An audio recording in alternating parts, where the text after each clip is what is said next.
bringing it to them all day. You know what's up? Welcome to Birdland. Win or lose, we bringing it to you always. You know what's up? Welcome to Birdland. Orange or black, we rebuild the pack. No matter where we at, you know we coming back. Section 336, we on this, so tune in. You know what's up? Welcome to Birdland. Yeah, welcome to Birdland. You know what's up? Welcome to Birdland. Now, here come the boys from Section 336.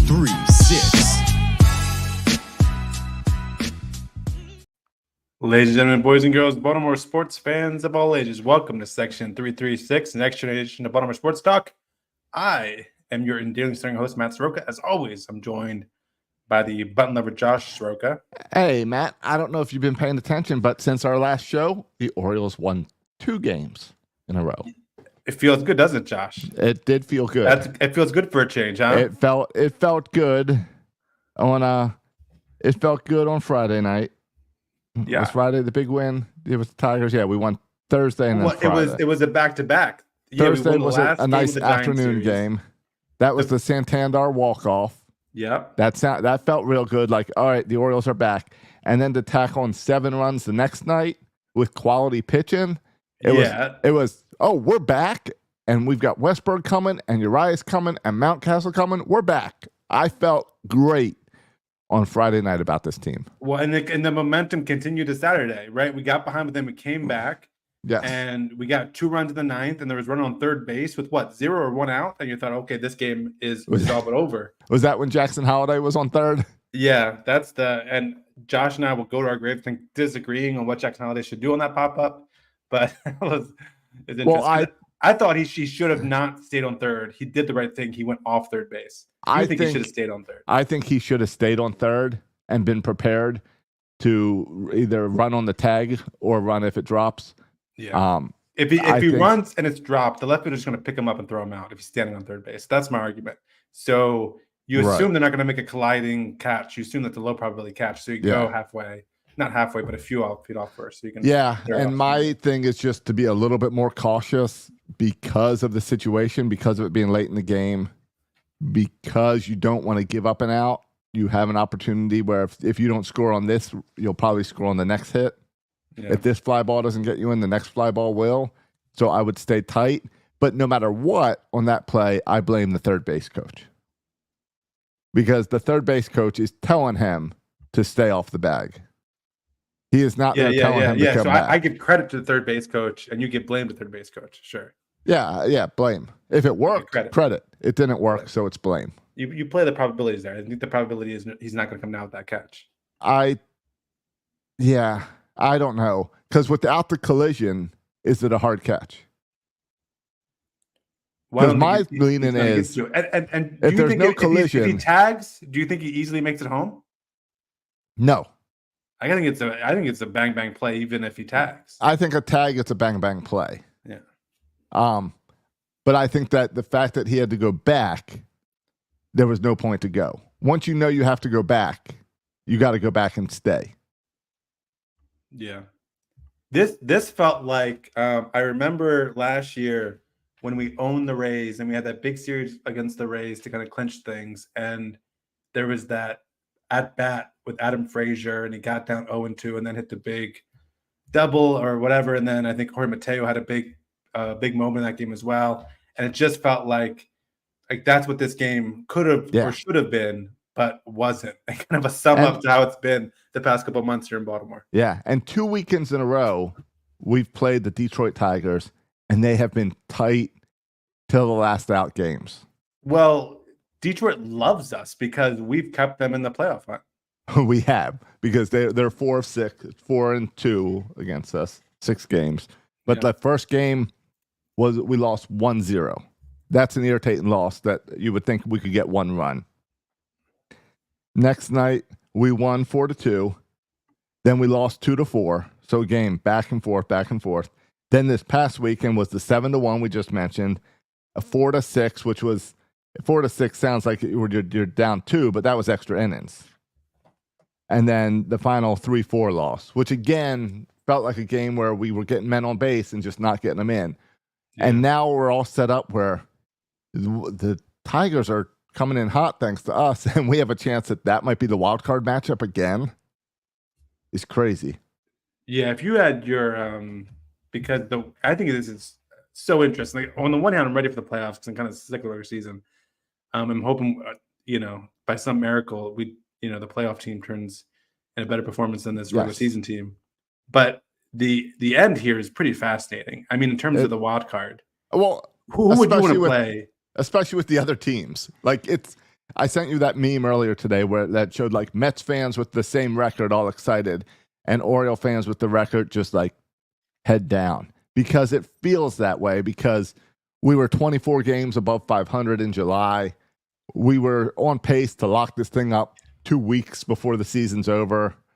And here we are, like, I think the magic number is still 3 to lock up the top wild card and 2 to lock up a playoff spot. So I'm confident we'll make it in the playoffs, but I did not expect it to be this hard to predict how it would lay out. Yeah, even I guess the thing that's interesting to me about the wild card is we might have a little bit of control over our own destiny, assuming we don't like get swept by the Yankees and have to fight for our life. Right. We might get to have a say in who we decide to play as the other wild card, depending on how it shakes out. You mean because of finishing up with the Twins? Because the final series against the Twins, yeah. And if we want to really play the Twins, and to me, Josh, I don't know if you have a preference between the Orioles, the Twins, or the Tigers. You're saying, let's fight the Yankees. Yeah. Take it. Well, all right, so let's say we don't sweep the Yankees. Yeah. Because really, to get the division, we'd have to sweep the Yankees. Let's get one. Right, exactly. That's where I'm at. To get the division, we'd have to sweep the Yankees. So let's forget that. Let's say, all right, we won one. You are saying one win against the Yankees gets us into the playoffs. Yeah. Then you're like, well, maybe we sit back and do what we need to do to help the Twins get in the playoffs. I'm saying that we could help them get the second seed in the wild card. Okay. So they would play us. All right. Or we could beat up on the Twins, and that would let Detroit or Kansas City get the second wild card. It's going to be interesting to watch. Now, of course, if the Yankees sweep us, then we're playing the Twins fighting for that last wild card spot. Then things could get really uncomfortable. Gets really ugly and uncomfortable. Because the good news is 3 teams would have to jump us. So it's very unlikely. But it's interesting because all summer we were pointing to this Yankee series. And I thought it was going to come down to this. It doesn't look like it is. And now it doesn't look like it is. But the fact that we've played the Tigers 2 series here and the Twins at the end of the season, like none of those were supposed to be important playoff contender matches. Yeah. Hey, Fangraphs is still giving us a chance to win the division. Do you know what percentage chance? 4%. 0.1. It's 99.9 to the That's the same chances they give us every offseason to make the playoffs. I mean, at this point, we're 6 games back. So we would have to win every game, and they would have to lose every game. They wouldn't have to lose every game. Yeah, they would. No, we'd have to win every game. No, because when it's head-to-head, doesn't that count as double? Or something? They're losing and we're winning. Right. So I think we would have to go. I feel like we wouldn't. I feel like we'd have to win out, and they'd have to lose 2 games. Okay. Because we just have to tie them. We don't have to have a better record than them. We have to tie them. Assuming we sweep them, right? Yeah, we'd have to sweep them. We'd have to win 5 of 6, I think. Right. So. Well, I'm not planning on it happening. But we're still we're at 99.9% chance to make the playoffs. Yes. So it's just as likely. We need 1 win. All we need is 1 win, and we're in the playoffs. Yeah. Well, 2, now, right? If the magic number is 2. Isn't that how that works? Or no? Because isn't the magic number any combination of us winning and someone else losing? It is, but I think based on what happens today, it might cut to 1 for tomorrow. I don't know. You're right. Maybe we have to win. I know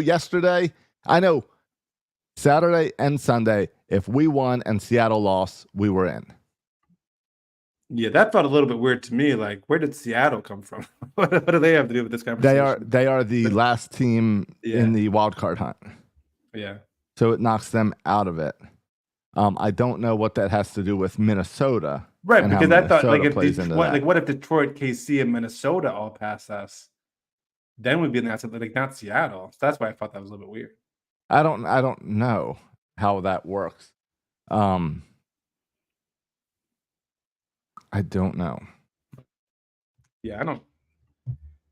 But it should be interesting. I mean, every team in the wild card is struggling right now, except for Detroit. So Yes. Minnesota's lost lost 7 out of 10.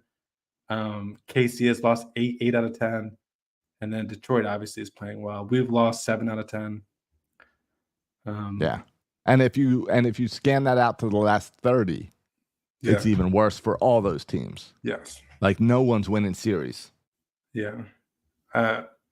With all that in mind, Josh, where is your mindset at? We just purchased playoff tickets. Yes. Today we were chatting about our playoff schedule. I had to take a phone call with Dad to walk him through the.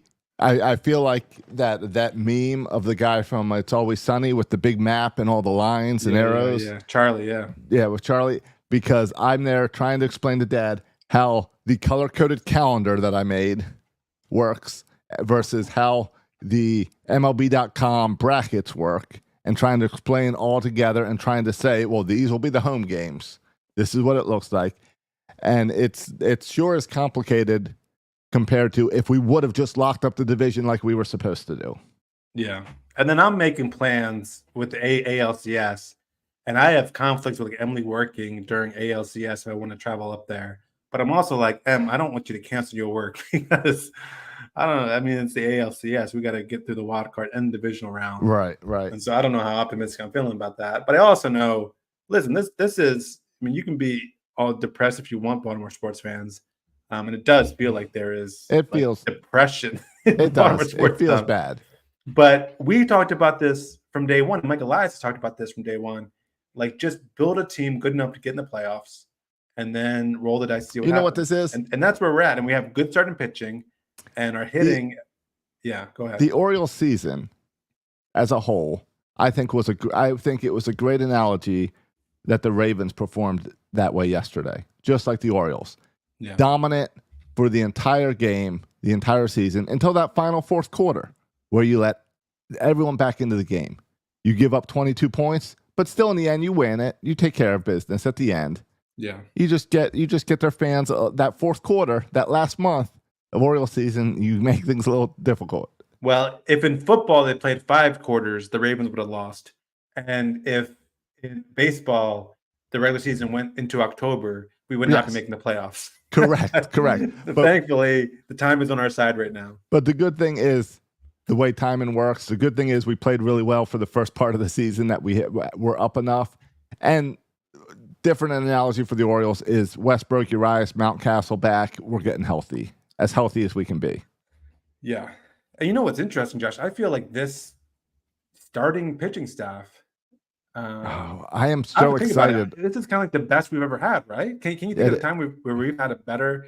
I mean, no. Eflin feels money. Corbin Burns fixed his cutter or whatever. He's getting swing and miss now again. He looks like an ace. Cutter looks outstanding. Corbin looks outstanding. Eflin looks good. Kramer, I'm completely comfortable throwing Kramer out there. Yeah, I like Kramer. I feel like Kramer. Here's what happens to me now. I get excited about Eflin every time he pitches, and I'm like, I am so excited for next year to have Eflin. And then I remember that next year we won't have Burns. And I always in my head think, man, next year with Burns, Eflin, Grayson, and then Batista in that pen, our pitching is going to be outstanding. And then I keep reminding myself that we don't have Burns. So I think Burns now is at the top of my list. I don't remember if it was last time we talked, but Burns is at the top of my list of extend the man.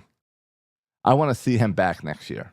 You think he's more important to bring back than Eloy Jimenez? Is Eloy Jimenez? We didn't DFA him yet for? Not yet. So he will be the guy DFA'd for Mountcastle. I would have to assume. A really great story for a week. Yeah, I think maybe he's 2 batting. games. I looked it up before the show. Something like 170 or something. Yeah. Here's the last 30 days. He's batting 140. The last 30 days. Oh. That's a long time of being bad. Yeah. He had just 6 hits the last month. That's like worse than Kobe Mayo. Yeah. I mean, if you look at, that's Adley Rutschman territory bad. Yeah. Oh my. But Oh, hey, listen. In All right. Jimenez's defense, Kobe Mayo was batting 125 over that same span. So Okay. he was better than that. But probably less Austin at Slater, bats. same way. Austin Slater. For a week there, Michael Yes. Isaac's a genius. He found Yes. Eloy Jimenez and Austin Slater. Oh, Right. it turns out they're both Bad. there's a reason that Chicago wanted to get rid of him. Right. Can I ask a question about Adley Rutschman? Yeah. Why is he still taking the first pitch? His entire career, he takes the first pitch. And if you watch now, Adley Rutschman at bats, the pitchers know that. So he always starts the at bats with a strike down the middle. Watch his at bats. I'm telling you, every first pitch I know what you're saying. This is a fastball down the middle. Yeah. So then he's struggling, and now he only gets 2 strikes in that bat because he gives up one every time. Yeah. I mean, if you just compare this year to last year, I felt like maybe this year he was going to try to hit more home runs. But it's not really. So last year he had 20 home runs. This year he has 19. So the home run production is about the same.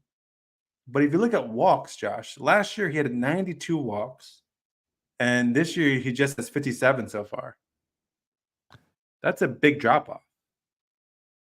Strikeouts are the same. Well, he's going to have more strikeouts. Last year he had 101 strikeouts. This year he has 101 strikeouts. And he still has a few more games left. What percentage of first pitches do you think he swings at? I would say, off the top of my head, I would probably say 25%. And the answer is 12%. Oh, really? Even lower than 12% of the time. Yeah. He swings at that first pitch. So that's what What's irritates MLB me. average? I don't know. Is that a thing? Let's see. I don't know. Where'd you find that stat, Josh? It's pretty good. Google. Okay, was that ChatGPT telling you that? No. This is Google AI. No, this is a Masson Sports article. Okay, but however you slice it, whatever number you pick, right? Now, to be fair, that's a Masson number from last year, so it might be even lower this year. Okay. However you slice it, he is having statistically a worse year than last year. Oh, totally. And I thought, Josh, even behind the plate, it feels like he's a step back. Yeah, it does. His throws were bad last year too. But yeah, it's too bad because like Gunnar Henderson took a nice step this year, even after having such a great rookie of the year. You think, right? He made his debut in 2022. Then he had a full season where he got a lot better in 2023. And now 2024, he's having the worst season of his career. That's not exactly how that's supposed to work, right? No. You're supposed to, I thought, get better each year. So that's concerning. Yeah, it's there's lots of things that concern me about Adley. But again, I think Gunnar is performing better than anyone expected. I think when you look at the other rookies, Holiday is definitely struggling defensively, especially. And I think that's something where you can see improvement. I have no doubt that whatever is going on with Adley this year, he can work on. But I'm just shocked that we haven't seen a good month out of him. That it's been this way all year. That there's nothing they've been able to do to improve him this year. Yeah. That it continued to struggle. It's not something like an in-season thing they can work on, I guess. Yeah, if you look at Fangraphs WAR, he's like leading all catchers in WAR. So, is he? I don't know. Yeah. All right, then maybe it's an eye thing. Maybe I'm wrong. Well, but Josh, also because catchers suck. Catchers. Can I ask? All right, another question. Are the worst about base catchers. runners? I think they just show up poorly on. I things like WAR. hate pitch framing. Because me too. That's why I'm for robot umps. Well, and that's my question because it's dishonest. It's taking advantage of the human umpire. Well, and trying to get the call you want. Yeah. And what have we seen a bunch this year? We've seen like catchers get closer and closer, and we see some batter interference, and it just feels like They're this is up to this shady is going stuff. too far. Yes, and I've never seen as much movement as you do now this year of the glove, of the catcher's glove. Yeah, and they're all up in, like they're It's- practically standing on home plate. Right. And it's because of pitch framing, and because now we've taught pitch framing at these younger levels to get you up there. So when we finally get robot umpires, like they're doing in the minors, pitch framing goes away, right? Well, Because you can't trick the robots, right? I think we're decades away from that happening, Josh. Because the first thing they're gonna do is gonna do like the challenge that they do in the minors. Right. But doesn't the challenge get rid of a lot of pitch framing also? No, because they're limited in how many challenges they can do. So I think it's going to become like late innings. The pitch frame will become less important. I don't think they're limited in the minors. I think they can challenge any pitch. That's not true. Yeah, because they don't go and review it. They don't look at a videotape. The pitcher or the batter can ask for a review, and it just buzzes into the robot just buzzes into the umpire. Well, then why wouldn't you review every call, Josh? I think they do. No. I don't think there's a limit. I mean, I'm sure there's something we can look it up and tell it. All right, let's go to Google again. 3 challenges, at least in AAA. Per team?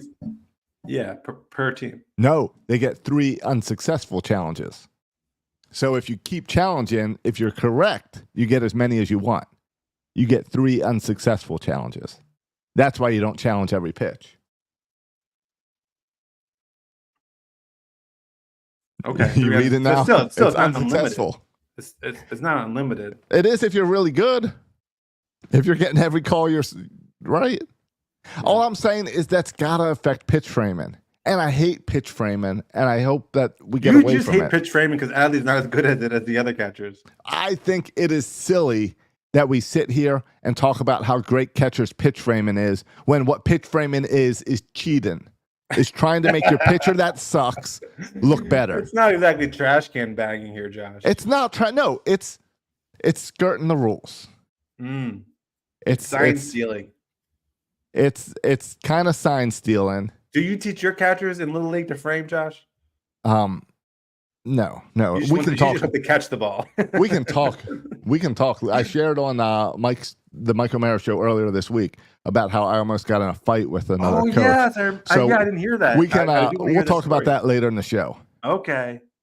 This is your first game too. Yeah. We've had a second since then that went a lot better, but my first game was the most irritating game I've ever coached. I was gonna save to then the show about my buying new shoes story. Well, we'll get to that story too. Is much better than my new shoes. For like our Oriole talk for like 3 weeks has been the same. Like, just get this thing done. So we'll be fine. We'll have plenty of time for Little League and shoes. Yeah. But I mean, all that to say, I think like Adley Rutschman has had a down year, but yes. I think my point would be even like down Adley Rutschman is above average on any other team. Now, this is that's like not Hooters conversation here. The hype train on Adley Rutschman was much higher than just above average, right? He's supposed to be our leader. He was supposed to kind of lead the turnaround. He's not a guy you want to give an extension to right now. Well, yeah, if you're looking at I know we're not allowed to say that out. Extensions with new ownerships, he's certainly is now the top of your list. No, especially not when you look at Samuel Basello, who's had an excellent minor league year. Yeah, I don't. I'm. You know what, Josh? You're done with him? Yeah, I'm kind of done with him. Why are you done with Basello? Here's why I'm done. Because he didn't get caught up this year? Who was the Orioles offensive minor league player of the year? It was Kobe Mayo. It was Kobe Mayo. Who else flew through the Yanks? He's so young to be playing at this level. Jackson Holiday. Jackson Holiday. How are they doing here for the Orioles, Josh? One word. One word for you. Yeah. One word for you. Gunnar Henderson. Okay. All I'm saying is I don't want to hear anyone sharing a triple A or double A stat line. I totally understand. Stick these triple A, double A stat But here's what I'm saying. Can you do it in the majors? That's like I'm saying I see Basello and I get interested on if I see Basello's numbers, I want him up as the backup next year. And then things get interesting for Adley's future, I hope. Yeah. Because either Adley steps it up or Samuel puts some pressure on him because I like what I'm seeing from him as well. Yeah. Hey, That's all I say. McCann had a nice couple weeks here. He has. And you know what? While we're just throwing people out that we don't want anymore, that we're done with. Yeah, I got some other guys I'm done with. Yeah. We mentioned Slater and Jimenez. Just let's be clear, we're done with those guys. Can I toss out a longer term guy? Roster, I don't know what I do. Yeah. Can I toss a longer term guy? This guy, I know how the Orioles work. This guy will be on the playoff roster. But I think I don't know if he's signed after this year, I have no need for him after November 1st. Oh, this is a position player? This is a position player. It is time for him to go by. I am done with Ryan O'Hearn. Oh, he's had a nice couple of weeks, though. No, he hasn't. Josh, he has not. I've seen so much Ryan O'Hearn. His stats? For what? The last how many days? Let's talk about last 7 days. I said last 15. No, give me the last 15. Last 7. No, I want the last 15. Okay, well, last 15 he's batting 200. Yeah, there we go. Because he's not an everyday player. 0 home runs. But he's not. He's platoon. He had an opportunity. He had an opportunity with Mountcastle out, and he has struggled. Yeah, no, listen, I think he is not an everyday player. He is a platoon player. Right. You know when his stats are best? When you don't have to use them. When he's on your bench. That's when his stats are the best. When he plays on Sundays. Yeah. And he's also, for a first base position, he doesn't hit for a lot of power. He never really has. No. So I am done with Ryan O'Hearn. Who are you ready to throw out? Well, I mentioned the bullpen later. Can I talk about them again? Yeah. How done I am with them. Yeah, sure. Yeah, that's really it for me. I mean, I think if you look, I like that this is classic Orioles fan. We are going to clinch the playoffs in the next day or two. We are going to the playoffs after many, many years of not going to the playoffs. And here we are trashing current players saying, get them off my team. Yeah, well, they've been playing badly, Josh. Yes. Does the recent struggles over the past couple months, we were so optimistic all year, I feel like. Does this dampen a little bit when you think about what's going to happen next year and the year after? If you look at Adley's struggles and maybe Jackson and Kobe, does it dampen your excitement for how good we're going to be, not just this year, but in the future? It gets me. Here's where I'm at. For the future, no. I am excited. I am more excited for next year than I was at the beginning of this season. Okay. So, and part of that is having Eflin and Gunnar having an MVP caliber year. Huh? You're really into Eflin. I didn't realize you were this into Eflin. No, I love Eflin. Eflin, that's the best move Michael Elias has made since he's been here. You got an Eflin jersey yet? I don't have an Eflin jersey. Whenever I can release my new shirts in the next couple of days, there's a nice Eflin shirt up there. Okay. There you go. There's also a Cesar Perez shirt. And CNL Perez. CNL Perez. Yeah. Who had another hot catch, Josh? I know. He had another one the other day. Yeah. Guess what the shirt is? I'm guessing catching a ball in a hat. Action. It says hat trick. They will go up the night of or the morning after the Orioles finally clinch a playoff berth, is what I've been told. We have given up on the next time the Orioles win a series. Now it's as soon as we make the playoffs. Remember, I signed this deal on September 4th or something, a long time ago. Can I just say, I'm rooting for a clinch of the playoffs while we're not playing. Like, I was looking forward to the idea that it would happen later that night in a Mariners game. I don't want to celebrate at Yankee Stadium. Yeah, I don't like seeing celebrations after a loss in general. To be honest. Correct. And it just feels like that's why I was hoping there was some way it could happen today. I was checking all the math because I just wanted it over with. Well, yeah. All right, but here's the deal. Okay, I am excited for next year. Yeah. What I have right now going on with this year is there is excitement of getting healthy. But what I have in the pit of my stomach and what I texted you earlier today is fearful that we go into the playoffs and don't get a single win again. That is my fear. Oh my. That last year, that weekend sucked. We traveled up to Maryland together. We go to 2 Oriole games. We watched the Ravens play at the casino, and all we got were losses. And that's not true, Josh. I had a pretty good day at the blackjack table. I did fine at the blackjack table too. I walked away pretty nice little sum of chips there. Yeah, I got a little bit there too. Yeah. But I would have given all that casino money away to see an Orioles win. I don't know about all of it, but yeah, some of it certainly. It wasn't that much. You're talking like $120. Yeah, it's a lot for me. It's like the price of a ticket. You're right. I would have rather the Orioles win the playoffs than me win $100. Yes, correct. That is correct. And it's like, okay, I will come up for the wild card games. I will spend some time in the casino to try to make my own win-ins for when the Orioles disappoint me again. But I think I'm going to drive this year because the Orioles are screwing with the schedule so much. And I really don't want to do the 11-hour drive home thinking about how much the Orioles suck and how angry I am at them for disappointing me once again. That's my fear. Are you going to drive out for the wild card and drive back and then drive back out for the divisional round, or just stay out there the whole time? Right now, my plan is to drive up for the wild card and then figure out the divisional. Divisional, I might fly up for. Okay, I'm just thinking if I could fly out and then get a ride back to somebody. I don't know. I've been playing with I don't know. The problem is I don't know either. The schedule is so hard. The problem is, in order to get a decent flight on a flight price, I would have had to buy it 2 weeks ago. I know. And I cannot buy. I cannot buy my ticket now. Yeah. Even Spirit.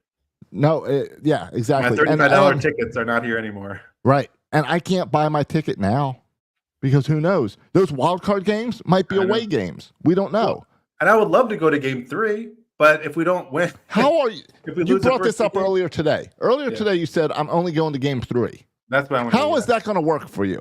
That's what I do not understand. I don't know. Because we will not know if there is a Game 3 until late the night before. Into Game 2. So you're telling me you're planning to buy a ticket at midnight for the next morning and be like, I guess I'm flying up in 6 hours, and you think you're going to financially be able to afford that? Well, if I fly out of Macon, Josh, they never really change their flight prices. It's just the one airplane. But they don't fly every day, do they? They fly twice a day every day. But sometimes they sell out those 20 seats. Okay, well, there's your problem. Yeah. 20 seats. Is it that small of a plane? No. It's like 60 seats. All right. 45 maybe. Yeah. So anyway, because of that, I'm thinking of driving up for the wild card because I do have the ability that I can work from anywhere. So I can do my podcast up there, and that's all great. And I'm looking at the schedule, and the wild card would be Tuesday, Wednesday, Thursday, at most 3 games. So my plan is to drive up on Monday, go to the game Tuesday, watch the game 2 somewhere else, go to game 3 if there is one, and then that gives me the ability, hey, if we knock it out in 2 days, I can drive home on Thursday. If we knock it out in 3 days, I drive home on Friday. Assuming then the ALDS series is an away series to start, then I'm looking at the following Wednesday, Thursday. I don't know. Part of me also wants to just put my camper on the back of the truck, drag it up to Maryland, and be like, I'm living here for a month. Figure this out, Orioles. Yeah. Yeah, and I really want to see some more of those playoffs. I want to be in Camden Yards for the playoff atmosphere. And a win. A playoff win is all I want. But I'd rather be at the ALDS than the Wild Card Series. Just like I'd rather be at the Championship Series than the ALDS. Just like I'd rather be at the World Series than the AL Championship Series. But there's no way to know when's the run's going to happen. I know. And it's... Yeah, and that's the irritating thing is trying to plan. And I think I've settled in my head I'm going up for the wild card because then I know I want to be at game 1 because that's like the excitement of playoff baseball is here. It's back in Baltimore. That's going to be a fun crowd. Game 3 is edge of your seat. Like you got to win this game. Yeah, which again, like have to be game 3. Come on now. I just don't know how you're going to get to game 3 and that. I guess if you buy. You buy your flight as soon as the Orioles. I don't know how you do it. You buy it and then you just throw the flight away if the Orioles don't get to a game 3. I don't know. I would have to wait for the day before. The night out. Yeah, that's crazy. I can't do that from here. But then when I look at the division series, it's like, all right, well, that's probably going to be the following Wednesday, Thursday. And the way the division series works, it's 2-2-1. So in theory, we're playing the Yankees. So we'd only get 2 games at home, unless you want to go up to Yankee Stadium for a game. Not happening. Yeah. I mean, I saw the ticket prices just at face value. Yeah. And then, by the way, they didn't sell out immediately. No. You can still go in there and buy some playoff tickets. Can you now? They went on sale earlier today. I mean, I don't know right now. I checked a few hours ago. Yeah. So right now where I stand is I'm going to go up for the 3 wildcard games. I'm going to go up for the ALDS, and I think I will skip the ALCS. That I will trust the Orioles to get through the ALCS in order to be at the World Series with you and Dad for as many of the 7 games as we can. How confident are you feeling, Josh, in us at least getting past the wild card? That's the scariest platform for me. Out of all of them? Even if Josh, but think about this. And by the way, I saw probable pitching and Burns was pitching against the Yankees. Yeah. No. Yeah. No. No, by him pitching there, it lines up Burns and Eflin for the wild card. Oh, I thought I saw somewhere say that Burns would be on 4 days rest. You can't have that. No. Because if he pitches Tuesday, or no, he's pitching Wednesday. Right? Yeah. He pitches Wednesday on the and then the following Tuesday is the next game. So he'd be right in line. He would be in line? Okay, I thought I saw somewhere he'd be. No. Josh, he's scheduled to pitch on Thursday. Right, fine. Thursday. So then that means he has Friday, Saturday, Sunday, Monday. When's the game? And then pitches Tuesday. So 4 games rest. Yeah. You want him on at least 5, if not 6. I thought he was pitching on. I thought he was pitching on Wednesday. I'm looking at it right now. Probable pitchers. Are they trying to do Orioles.com? Because for a wild card, you want Burns game 1, Eflin game 2. Yes. So you can't have Burns pitch on 4 days rest.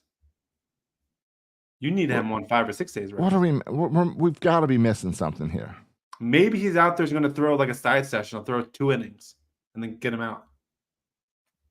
Let's see. Well, all right. So Kramer for Tuesday. Eflin. Which is fine. And then Burns. So hold on. So does that mean are you going into the wild card with Eflin game 1, Burns game 2? I think that might be what you're doing. I guess I mean, you want to line up against the next series, but for this series, it doesn't matter. Right. Because you're not going to be able to pitch more than once. Right. So you're going to get. So I think it's going to be Eflin game 1, Burns game 2, Kramer game 3. But don't you want going forward, if you make it to the divisional round, you want to get Burns back pitching as soon as possible? Well, let's look at where that would be. Well, the divisional round would be you got to win 3. I mean, so yeah, if he pitches on Wednesday on the game 2, that's. Let's see. Well, let's see. Eflin pitches on. Yeah, because you want him to be able to pitch 2 games in the ALDS. Yeah.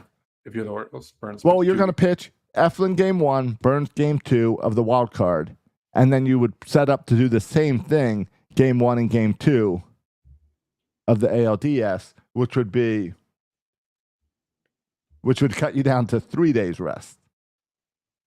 Yeah, I mean, because if the wild card ends if he pitches Wednesday on the wild card, and then the first game is what? Well, I mean, hold on. Yeah, but we've got. Well, look, back I don't have up. the schedule in front of me here. We have 6 games left, right? Yeah.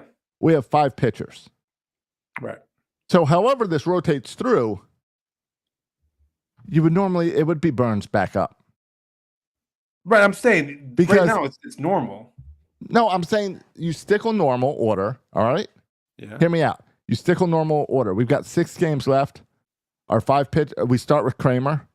So the 5 pitchers go, and then game 6 is Kramer again, which means you then have Eflin game 1, Burns game 2. Then when next division, Eflin game 1, Burns game 2, and you rotate them through. Okay, but you understand Burns is better. And if Burns pitches in game 1, there's a chance he'd come back for game 5. I guess so.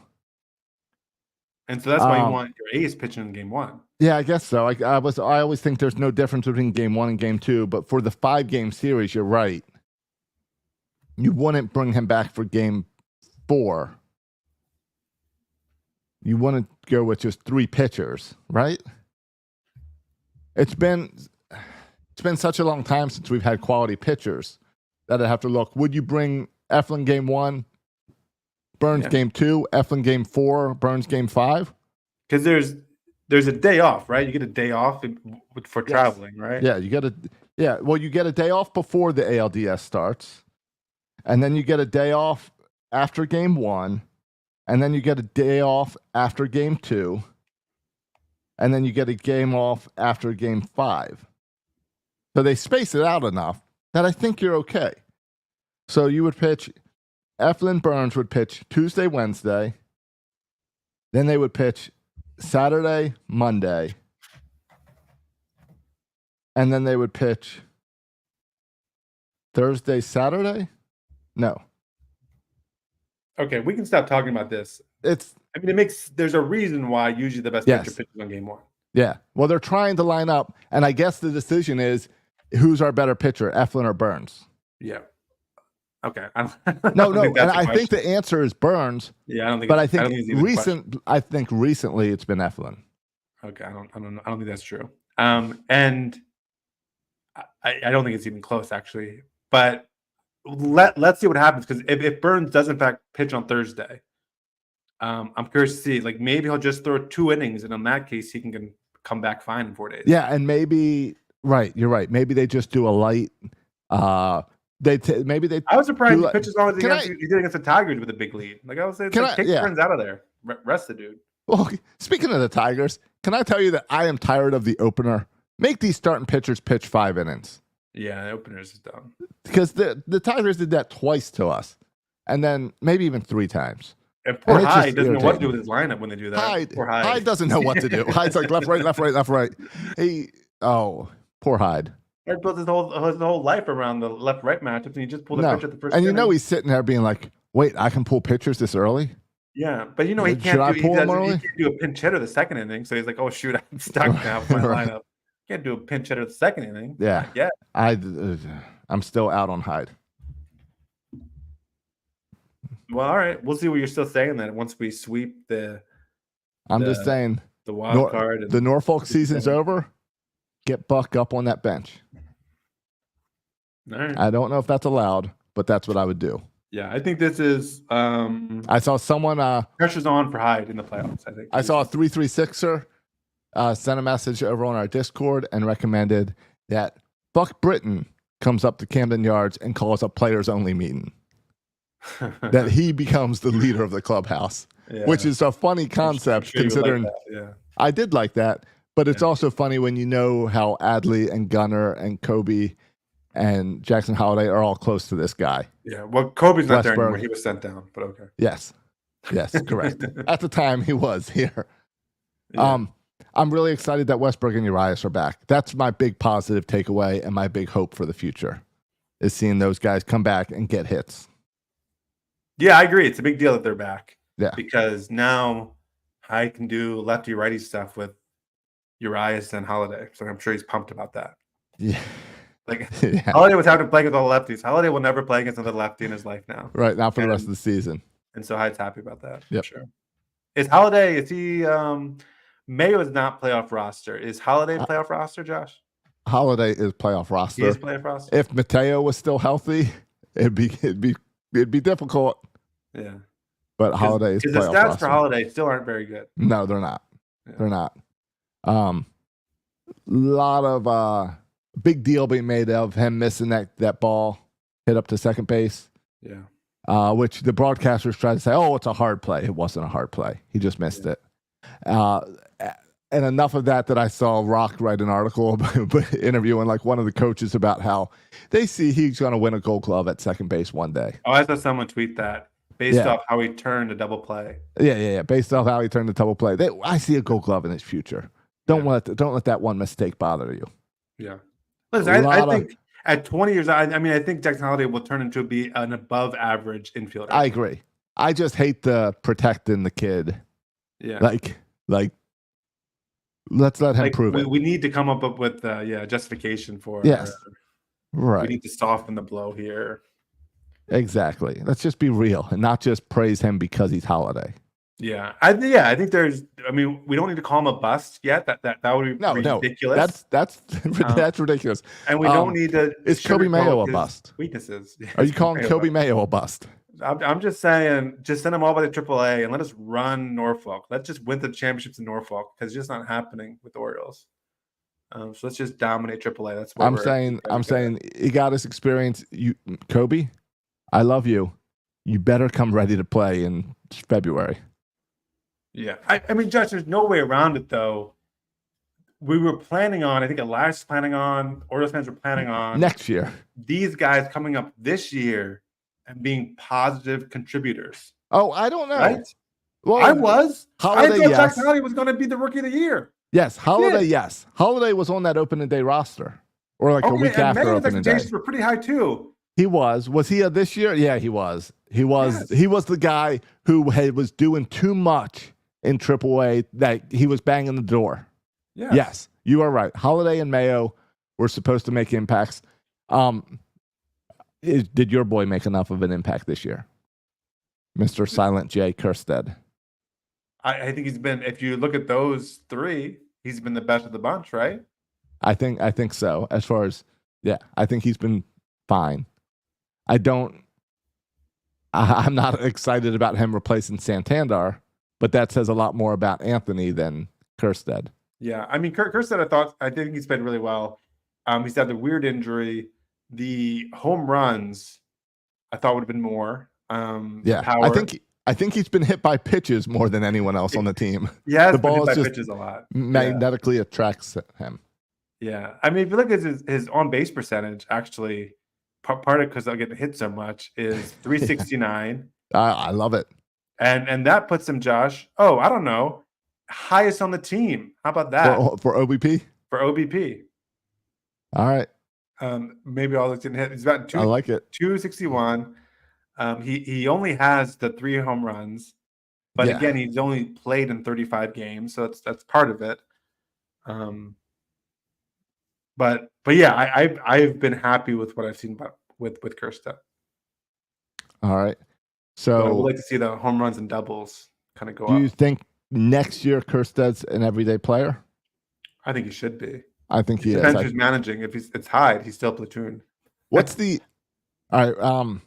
Gunnar was MVO, obviously, because he's having an unbelievable year. Yeah, he's been great. So that was no question. Easy pick. Yeah. Who is your surprise this year? I don't know. I don't appreciate this. I know. Question, Josh. I know. We're gonna recapping the year. Okay. Well, we're gonna then forget that question. We're gonna recap the year at the end. I just want to take that as a moment to point out when you're talking about Kobe Mayo supposed to make an impact. Holiday was supposed to make an impact. I don't think I really expected Cowser to make the type of impact he made. Yeah, that's fair. I did not expect Cowser to run Austin Hayes out of town and to really make a fight for a Rookie of the Year. What are the odds? I just looked them up. Oh man, now he's Luis dropped. Gil and Austin Wells, 2 Yankees, 1 and 2 spots, and then Cowser's number 3 at 230. Yeah, there's a lot of hype being made for Wells because he's a catcher, and reporters love to praise catchers as they do so much. So there's a lot of praise pushing Wells with that. I hear Buster talks about that a lot, and it's the Yankee effect. Yeah. So Cole and the Orioles struggles. Let's be real. If the Orioles didn't struggle the past month, Cowser would be top of mind. Well, and Cowser now is batting 244. I mean, that's not a stat that's earned Rookie of the Year. No. He's had his struggle the second half of the year. No, he's been good the last week. Yeah. He's had his Do you see him? He missed 2 home runs by about 18 inches yesterday. So, yeah, he's had some tough luck, just like the entire team has.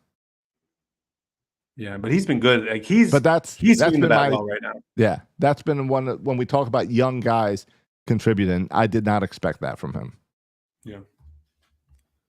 All right. Well, next week, Josh, we have one more week of baseball here, and then next week, hopefully more baseball. Okay, yeah. Hopefully, we're looking one at the week playoffs. of the regular season. Thank you. Yes. And then next week we can break down playoff rosters and all that stuff. Yeah, maybe we'll record while I'm driving up to Maryland. Yeah. So, right. well, 95. All right. Hey, can you share your Little League story now? Yeah. You want to know a little bit about Little League? Yeah, I've been just kind of talking about the Orioles just to fill time until I get to the Little League story. Yeah. So my teams. So I've coached 10U, 9U, then 10U. Now they've got this. They didn't have enough 12-year-olds in the league, so they have combined 12U and 11U. So all the 10U teams have jumped to 12U. Okay, that's how they do it with us. We have 6, 8, 10, 12. They do every other. So every team in the league is filled with a bunch of 10-year-olds that are now playing 12U, except for one team.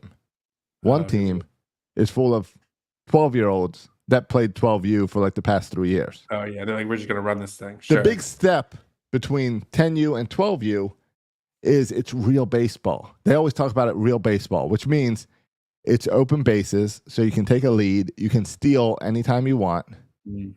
And then drop third strike. So this is the league you're now for the first time. Baseball. First time. All these kids are in there for the first time. Okay. So we've also had a bunch of practices rain out. So I haven't had a chance to have a practice with my kids focused on those new rules and like how to steal, how to run. So we played Josh, this by the team. way, Saz just put on his fall ball team. Yeah. It's just announced a couple weeks ago. Do you know how many practices we've had so far? 2. 5. These coaches practice every other day. Okay. They're wild. Well, that's good. Yeah, that's good. Well, we were having 2 practices a week, but we've gotten so much rain that it has canceled like half my practices. Yeah, we've done 3. Or I'd have to move them to like indoor cages, which I did probably 3 times. Yeah. So we got this first game, and the other team decides they're going to take advantage of us. So they're taking massive leads on my players because my players don't know how to keep runners honest and keep them in the bag. Sure, first game. They are stealing and taking off before my pitcher even finishes his rotation. At one point, they are up 19-0. Granted, when I looked at the final box score, they only got 6 hits the entire game. Oh my gosh! But walks in and steal. So I'm getting mad already, Josh. I hate this so much about rec league. At one point, it is 19-0. Yeah, they've got the bases loaded, and the kid, for one, about 3 of their kids look like they're 13, 14 years old. They do not look 12. They're huge. Yeah. And they got a big kid on third base who it's got to be the coach's son. If he's not the coach's son, he's the coach's favorite. And he has taken a lead halfway to home plate. Okay. At 10, I would say maybe 9, maybe 10, you stop stealing. Yeah, that's what I said. So here's what happens. I start yelling at the other coach from my dugout. I'm yelling at his dugout. This is ridiculous. This is not sportsmanship. You're not even teaching your kids how to play baseball. You are setting them up to fail. When these kids go to middle school, they are going to get thrown out by doing crap like this. And I'm yelling this at the other dugout. Good for you, Josh. I've talked about this even at my level, running third base all the time and running home. So you got to catch, you can't catch. Yeah. Teach them how to play baseball well. And I'm standing on the grass right in front of my dugout, yelling over, not at the player, but yelling at the third base coach, yelling at the coach in the dugout, saying, you guys aren't teaching them baseball. So anyway, they are ignoring me. They are actively telling their guy to still take this lead halfway to home. So here's what I do. Boo! And I start booing as the coach, booing the other team. I then realize you booed the team. Okay. I booed the team because me yelling wasn't going anything. Now here's the thing. As soon as I booed, I realized, oh, this is a bad look. I'm a coach. I shouldn't be booing another coach. Right. So I stopped booing. Is it clear that your booing is directed at the coach and not at the player for taking the lead? Well, I think so. I think so. But here's what happens. I stop booing, and all the parents start cheering on my side, and then they start all booing. And they start yelling. They start yelling everything that I yelled about unsportsmanlike and teaching the kids how to play. I've got all the parents now behind me yelling it at the other team. Yeah. So to the point that I turned to my coach and be like, do we just pull? I am ready to pull my team off the field and just go home. Yeah. Like, I would almost just let them all run home. Like, okay, guy. My assistant coach said, is there a run limit per inning? 5. Okay, Yes. I almost said, like, okay, guys, so you won't get the bat anymore. Have all your players run home, Yeah. and we'll switch it. I asked my assistant coach, is it I said, I was just booing about unsportsmanship. Is it unsportsmanship if I pull my team off this field and we go home? Yeah.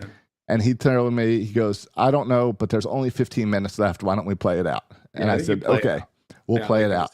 Play it out. And I did apologize to the umpire and say I wasn't frustrated at you. He goes, I know. Yeah. So and I think the umpire gave me a little solid here at the end because we have to line up. And you know the whole good game. You high five the kids. First time since coaching that I did not want to shake hands with the other coach. I wouldn't either. Yeah, you don't shake hands with that guy. So I think the umpire did this on purpose. But right before I get to shake hands with the other coach, the umpire taps me on the shoulder and says, I've got balls for you. So I shake their coaches while not even looking at them because I'm looking at the umpire. Mm-hmm. And I think the umpire did that on purpose for me. Yeah. I think he was helping me out there. Are you going to play this team again? We do in 3 weeks. Yeah. And today we had a practice right before the podcast, and we worked on holding runners to bases. Yeah. And I told my coaches, so here's one thing that they do. They don't have to reset and go back to the base. It's probably not appropriate at this age to throw at hitters yet. But, okay. Right. I can't do that. But here's what we are going to do. Yeah. We're going to do the hidden ball trick. Because they're not resetting and they're not going back to the base. Once the first baseman throws it to the pitcher or hands it to the pitcher, they're taking their big leads again before my pitcher even gets on the mound. So they're susceptible to the hidden ball trick. So the hidden ball trick is totally susceptible. So I told my coaches, I'm going to teach the starting pitcher and the first baseman the hidden ball trick. We're going to do it in the first inning, and then it's going to make them at least question and pay more attention and not just make these stupid leads. Yeah. And I told my team today, I said, we have like one more practice beforehand. I said, everything we do in games is going to be keeping runners at their bases. We are going to throw. We are going to get kids in pickles. We're going to get kids out. And I said, guys, by doing this and by getting better at this, we will win all the games in this league because kids can't hit. They just steal. Right. And I said, and beyond that, we'll beat the Yankees. If we can stop them from stealing, we'll beat. Oh, the Yankees? I missed that part. It's the Yankees. It's the Yankees. Yeah. Classic. Yeah. And they asked me on Mike O'Mara to describe the other coaches. Let's just say I know why they picked the Yankees. It's some of the guys that irritates everyone from New York, New Jersey that have moved down to Florida.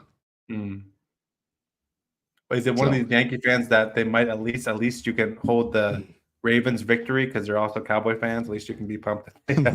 Right. I don't know. I want nothing to do with these guys except to beat them. And I don't know if we can beat them. And these are new coaches, Josh, because usually at this point you probably worked with the coaches, right? They must Every other team, I know the coaches because we did 9U together. We did 10U together. We were all up to this. Well, the good news is you probably just have to put these guys in one to the point that I talked to other coaches since then and kind of warned them about the Yankees. Yeah. Yeah, we had the same crap at 8U where there was a coach that we didn't like and all the other coaches kind of acknowledged, he's right. Yeah. He doesn't really we've had that before, but it's been one where it's like it's enjoyable to beat that team. Yeah. Where this team is set up to crush and not to get better as baseball players, but for this team is set up to 15 years from now to be whatever they're doing in their life, looking back at, that 12U, we were dominant. We could have won it all at 12U. Yeah. That's what this team is set up to be. Yeah. But they won't. Can I just tell you? Because I don't know if you were paying attention. We had a little league team in my backyard in Macon go all the way to California and play in nationals for the Little League World Series. And they wouldn't get out of their district. Oh, have you ever watched these Little League World Series and stuff? The kids are better than me. They play baseball. They're good kids. They're unbelievable.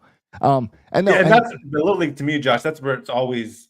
I don't know how I feel about it. Like you can play to win, or you can play to teach how to play good baseball. Right. And they're not always the same thing. And I've always leaned on good baseball.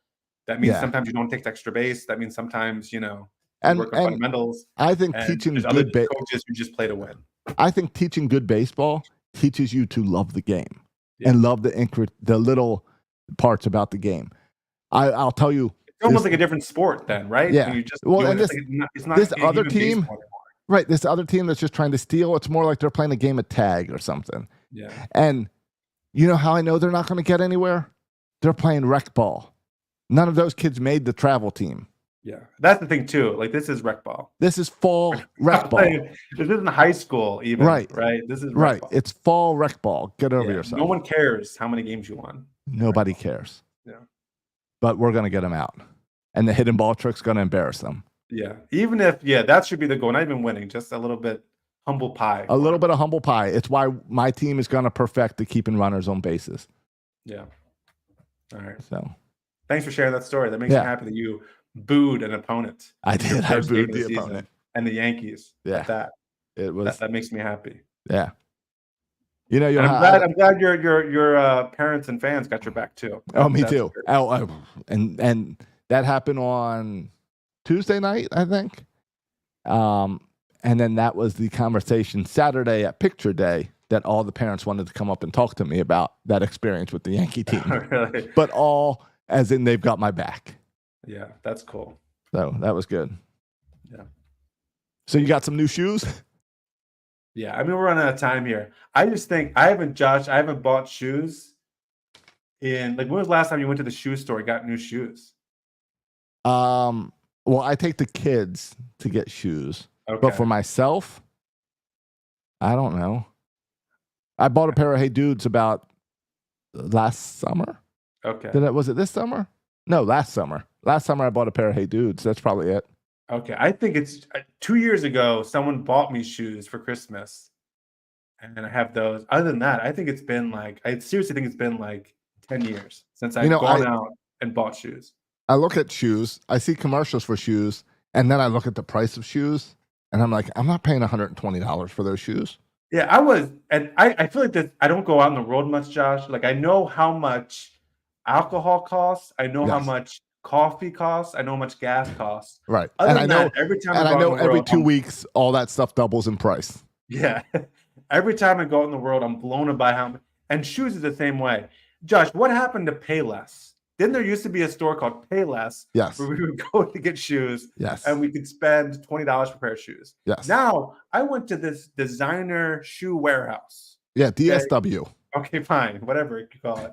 It's DSW. Nobody calls it designer shoe warehouse. Okay, I went to designer shoe warehouse, and they got, like they do in these. I feel like I'm going to get a good deal when the shoes aren't in the back. Shoes are just out in the open for anyone to put on. Like a warehouse. Yeah, like a designer shoe warehouse. And it's a little kind of gross, by the way, to think as I'm putting a shoe on how many other feet have been in this shoe. I might have bought a pair of shoes at Costco in the past year. You buy shoes at Costco? Yes. Yeah, because they were cheap. They were cheap. Take a look at Costco. Okay. Well, I bought shoes, and at Designer Shoe Warehouse, I literally couldn't find a shoe cheaper than $60. Correct. 60. No, I think when I buy shoes for myself, I try to stay under $100, and I'm happy. Okay. Well, I got a new pair of shoes. Okay. Nice shoes. Is there a brand name on them? Adidas. These are nice Adidas shoes. All right. That's what I have as well. Hold on. I'll flash to the camera. All right. Matt just ran off to go get the shoe. Okay. All right. It's an Adidas flat top. Yeah. Flat bottom. You know how much I spent for these babies, Josh? $64.99. I'm so happy. $29. Oh, okay.